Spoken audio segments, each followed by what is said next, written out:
Hello, my name is John Wadsworth. I'm an astrologer and I'm looking at the astrology of 2010. And in particular I'm looking at the astrology of this summer, which has this extraordinary T-square alignment. And I've been looking back over the last couple of 100 years, 300 years in some cases, looking at, trying to understand really where we are now this summer by understanding what's happened in the past and just getting a sense of the narrative as these cycles unfold. What's remarkable, we have 4 planets involved in this lineup: Jupiter, Uranus, Saturn and Pluto. We have 2 of the traditional planets there, Jupiter and Saturn, and 2 of the new planets, the transpersonal planets, Uranus and Pluto.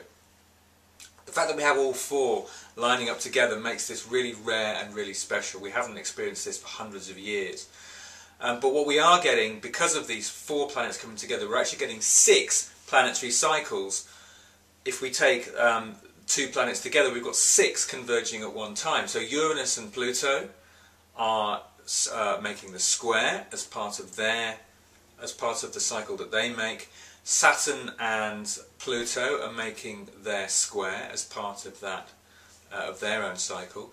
Uranus and Saturn are making their opposition, and Jupiter and Saturn are also making their opposition.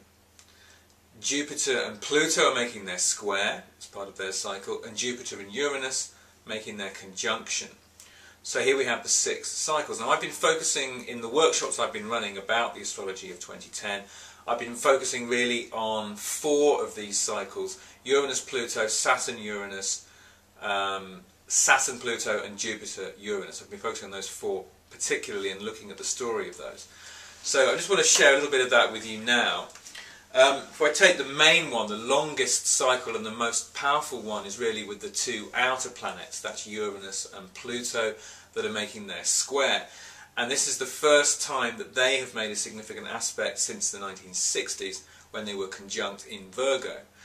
And at the time that they were conjunct in the mid-60s, Saturn was actually in opposition to that conjunction. And then of course at that time we have the Vietnam War and that explosion of energy, revolutionary energy, that really marks the 60s through the protest, through the sort of the rise of young people, especially through the music and through gathering together to express themselves, through the activism, this huge surge of social activism that we get in the mid-60s, really marking this, especially the Uranus-Pluto part of this. Toward the end of the 60s, while Uranus and Pluto are still in conjunction, Jupiter then, Saturn is away from that, and Jupiter comes in, and then we have a sort of the real kind of surge of the late 60s. We have, there we see the strongest protest against the Vietnam War.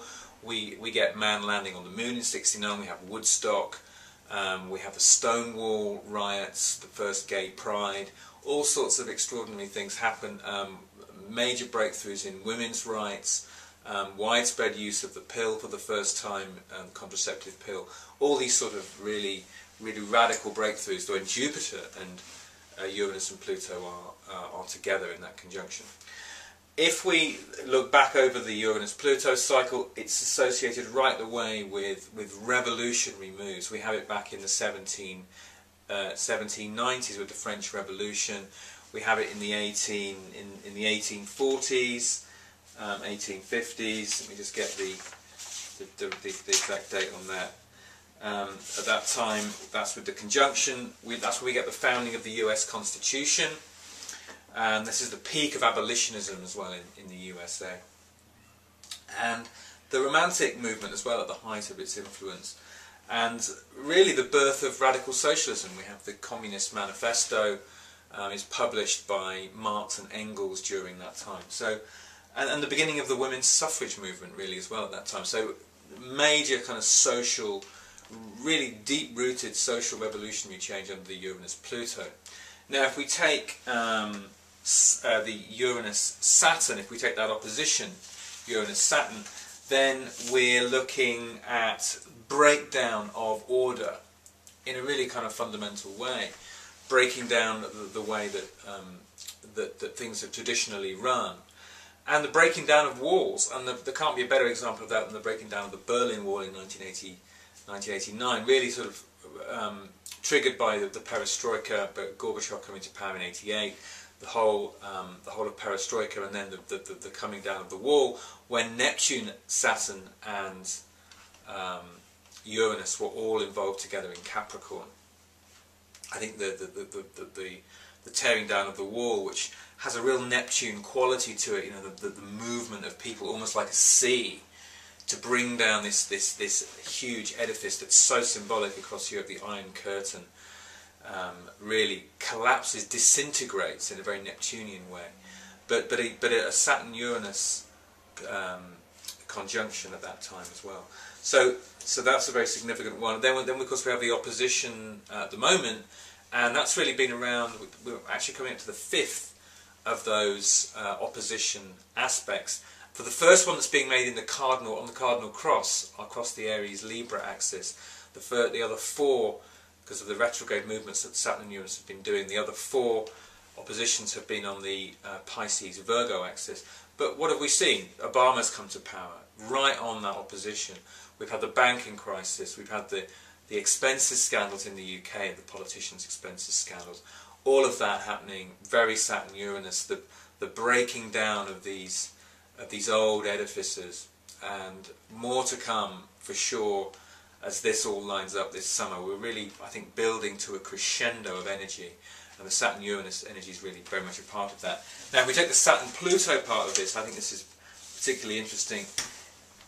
If the Uranus-Pluto represents this sort of collective swell leading to revolution, the Saturn-Pluto is really the struggle and conflict, the periods of intense contraction, the empowerment of conservative forces. We often see a reactionary element coming in on the Saturn-Pluto that's really deep, really coming from deep fear within the collective.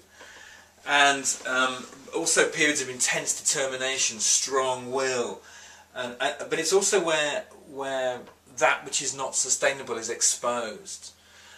The destructiveness inherent in the human experience is exposed. The shadow of the human condition is really exposed under Saturn-Pluto. And we can follow the story of some of the oppressive regimes of the 20th century, looking back over the Saturn-Pluto story of how that's unfolded. Saturn-Pluto has a 35-year cycle, so every 9 or so years there's either a square, a conjunction or an opposition within that cycle. We can see, if we go back to 47 and the founding of Israel, the beginning of apartheid, these really significant events, and we can see those, you know, the consequences of those events unfolding over the Saturn-Pluto with the Middle East conflict, with the Israel-Palestine conflict. We see that every 8 or 9 years there's another major event, the Suez War on the square in 56, the Six-Day War, 65-66 on the opposition, the Yom Kippur War on the square of 73, leading to the oil embargo of 73, which has a real Saturn-Pluto quality to it. You know, oil ruled by Pluto, and the embargo really is obviously a Saturn, carrying a Saturn energy.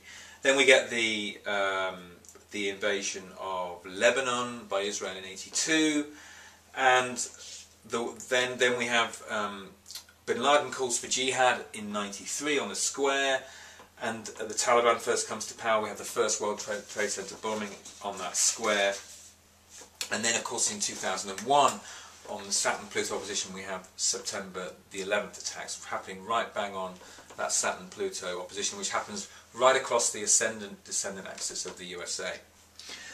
And now, you know, the growing tensions with Iran and the escalation of the conflict in the Middle East, all of this, again, feels like there's rising to a crescendo. There's a great tension around at the moment with this T-square. Saturn-Pluto is very much a part of that. The conservative forces, the resistance to change.